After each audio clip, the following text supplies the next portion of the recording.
বিশ্বের নানা প্রান্তের এমন নানা রকম সব খবর নিয়ে বিশ্বজগের আজকের আয়োজনে স্বাগত জানাচ্ছি আমি আফসানা শাওন। ফিলিস্তিনকে রাষ্ট্র হিসেবে স্বীকৃতি দেওয়ার দাবি জানিয়ে যুক্তরাজ্যের প্রধানমন্ত্রী কিয়ার স্টারমারকে চিঠি দিয়েছেন দেশটির পার্লামেন্ট হাউস অব কমন্সের 221 জন এমপি। শুক্রবার তারা এই চিঠি প্রধানমন্ত্রীর কার্যালয়ে দিয়েছেন বলে এক প্রতিবেদনে জানিয়েছে ব্রিটিশ সংবাদ মাধ্যম দ্য গার্ডিয়ান। চিঠিতে স্বাক্ষর করা এমপিদের মধ্যে ক্ষমতাসীন লেবার পার্টি সহ 9টি রাজনৈতিক দলের জনপ্রতিনিধিরা আছেন। এমনকি প্রধান বিরোধী দল কনজারভেটিভ পার্টিরও বেশ কয়েকজন এমপি আছেন এই তালিকায়। হাউস অব কমন্সে মোট আসন সংখ্যা 650টি। সেই হিসেবে পার্লামেন্টের 1/3 এমপি স্বাক্ষর করেছেন চিঠিতে। যুক্তরাজ্যের বর্তমান সরকারের উপপ্রধানমন্ত্রী অ্যাঞ্জেলা রায়নার এবং স্বরাষ্ট্রমন্ত্রী ইয়েভেট কুপারও আছেন এই তালিকায়। রাশিয়া থেকে যোগাযোগ স্যাটেলাইট নাহিদ-2 উৎক্ষেপণ করেছে ইরান। গতকাল রাশিয়ার পূর্বাঞ্চলীয় নভোযান উৎক্ষেপণ কেন্দ্র ভস্তোসমি কসমোড্রোম থেকে একটি রুশ সয়ুজ রকেটের মাধ্যমে উৎক্ষেপণ করা হয়েছে এই স্যাটেলাইট। ইরান এবং রাশিয়া উভয়ই নিশ্চিত করেছে এই তথ্য। ইরানের সরকারি টেলিভিশন চ্যানেল প্রেস টিভি এক প্রতিবেদনে জানিয়েছে নাহিদ-2 স্যাটেলাইটটির ওজন 110 কেজি।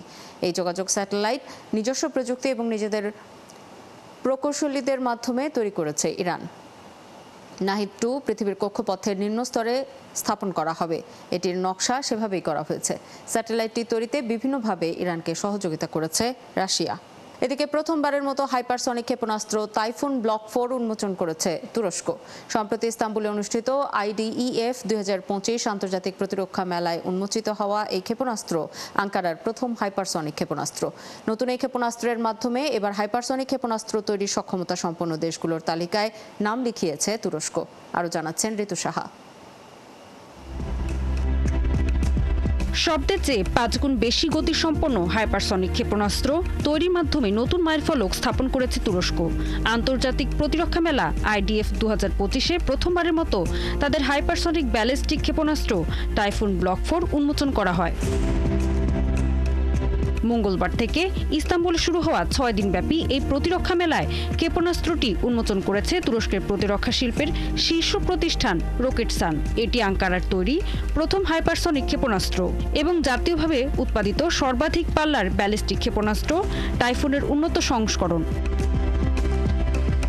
এক বিবৃতিতে জানানো হয় 7 টনেরও বেশি ওজনের টাইফুন ব্লক 4 বহুমুখী ওয়্যারহেড সহ কৌশলগত নানা লক্ষ্যবস্তু যেমন বিমান প্রতিরক্ষা ব্যবস্থা, কমান্ড ও নিয়ন্ত্রণ কেন্দ্র, সামরিক হ্যাঙ্গার ও গুরুত্বপূর্ণ সামরিক স্থাপনা ধ্বংস করতে সক্ষম।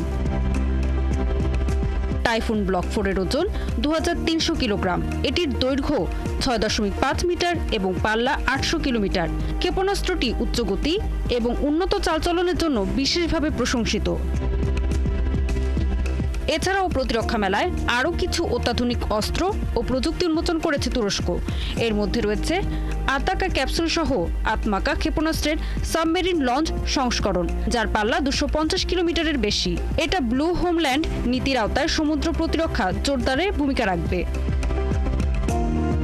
তুরস্কের নির্মিত গোকবোরা নামের ভিজুয়াল রেঞ্জের বাইরে এয়ার টু এয়ার ক্ষেপণাস্ত্রটির পাল্লা প্রায় 115 মাইল।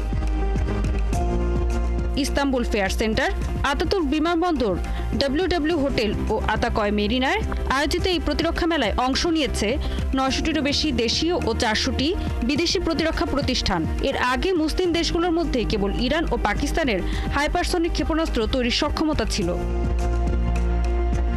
ঋতু সাহা, 71। যুক্তরাষ্ট্রের মহাকাশ সংস্থা নাসার প্রায় 20% কর্মী শিগগিরই প্রতিষ্ঠানটি থেকে বিদায় নিচ্ছেন। শুক্রবার নাসার একজন মুখপাত্র এই তথ্য জানিয়েছেন। প্রায় 3870 জন কর্মী নাসা ছাড়বেন বলে ধারণা করা হচ্ছে। নাসার কর্মীদের মধ্যে অন্তত 2600 জনের চাকরি হারানোর পেছনে রয়েছেন ট্রাম্পের সাবেক ঘনিষ্ঠ মিত্র ধনকুবের ইলন মাস্ক। তিনি সরকারি খরচ কমানোর উদ্দেশ্যে গঠিত নতুন সরকারি দক্ষতা বিভাগ এই দায়িত্ব পালনকালে এসব কর্মীকে ছাঁটাইয়ের সিদ্ধান্ত নেন। দ্বিতীয় মেয়াদে ট্রাম্প মার্কিন প্রেসিডেন্ট হিসেবে দায়িত্ব নেয়ার পর এখন পর্যন্ত নাসার প্রায় $12 কোটি অনুদান বাতিল করা হয়েছে। হোয়াইট হাউস আগামী বছরের জন্য সংস্থাটির মোট বাজেটের 1/4 কমানোর প্রস্তাব দিয়েছে। আন্তর্জাতিক অনেক মহাকাশ মিশন বাতিল করা হয়েছে এবং 2026 সালে নাসার বিজ্ঞান বাজেটের প্রায় অর্ধেক কাটা পড়ার আশঙ্কা রয়েছে। এই ছিল আজকের আয়োজনে। বিশ্বের নানা প্রান্তের নানা রকম সব খবর নিয়ে কাল সকাল 9:30টায় আবারও হাজির হবে বিশ্বযোগ।